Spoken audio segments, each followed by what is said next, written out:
Hier soir, c'est le final de la série Alice Nevers qui a remporté le classement d'audience sur TF1 avec presque 6 millions de spectateurs, soit 25,4% de la part d'audience. Plus de 2 millions de curieux, 11,7% de PDA, ont suivi Envoyé spécial, le magazine de France 2, qui se classe ainsi en seconde position du palmarès. Enfin, France 3 arrive en troisième place avec 1 million de Français devant la série The Five, 5% de PDA. Documentaire ou cinéma, les soirées du week-end sont pour tous les goûts. Retrouvez les icônes de la lutte pour les droits des personnes transgenres dès ce soir sur Arte avec le documentaire Absolument Trans, diffusé dès 22h25. Sur Chérie 25, le téléfilm comique Un si joli mensonge vous présente Corinne Touzé dans la peau d'une cinquantenaire complexée. Enfin, ce dimanche sera placé sous le signe du rire avec Nos jours heureux que vous retrouverez sur M6 et la bande de copains déjantés des bronzés sur TF1.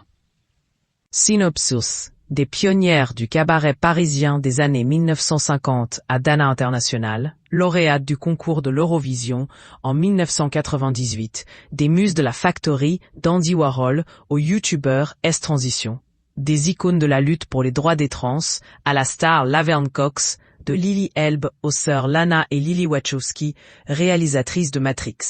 Claire Duguay et Stéphanie Cabre évoquent l'histoire des personnes transgenres dans la culture pop. Jalonnés de déceptions et de victoires inattendues.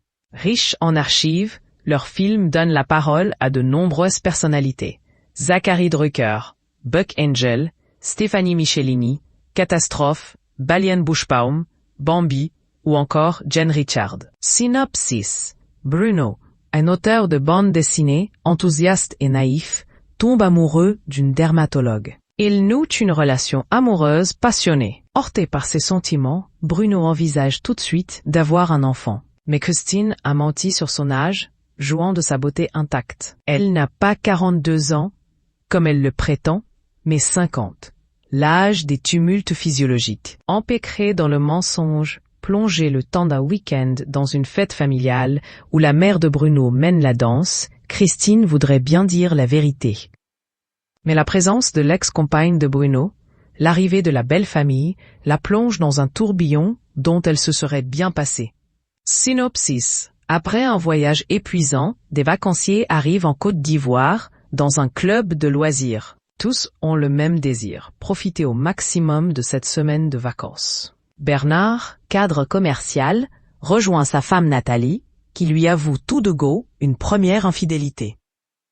Gigi, secrétaire, tente d'oublier ses peines de cœur, tandis que Jérôme, un médecin célibataire, espère dénicher l'âme sœur, sous les yeux de Christiane, esthéticienne provinciale, non moins avide de trouver enfin l'homme de sa vie. Un souci que ne partage pas Jean-Claude, avant tout soucieux de séduire le plus de demoiselles possible. Sur tout ce petit monde affairé règne Popeye, un bellâtre chargé d'organiser la vie du club. Synopsis. Durant l'été 1992, Vincent Rousseau dirige pour la première fois de sa vie une colonie de vacances. Dès le départ en train, il constate que les choses sont moins simples qu'il ne l'imaginait.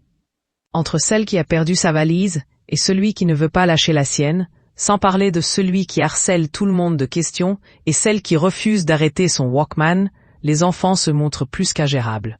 Arrivés au château qui doit les accueillir pour 3 semaines, animateurs et enfants s'installent. Commence alors le quotidien de la colonie avec les sorties, souvent sous la pluie, les visites culturelles et les animations.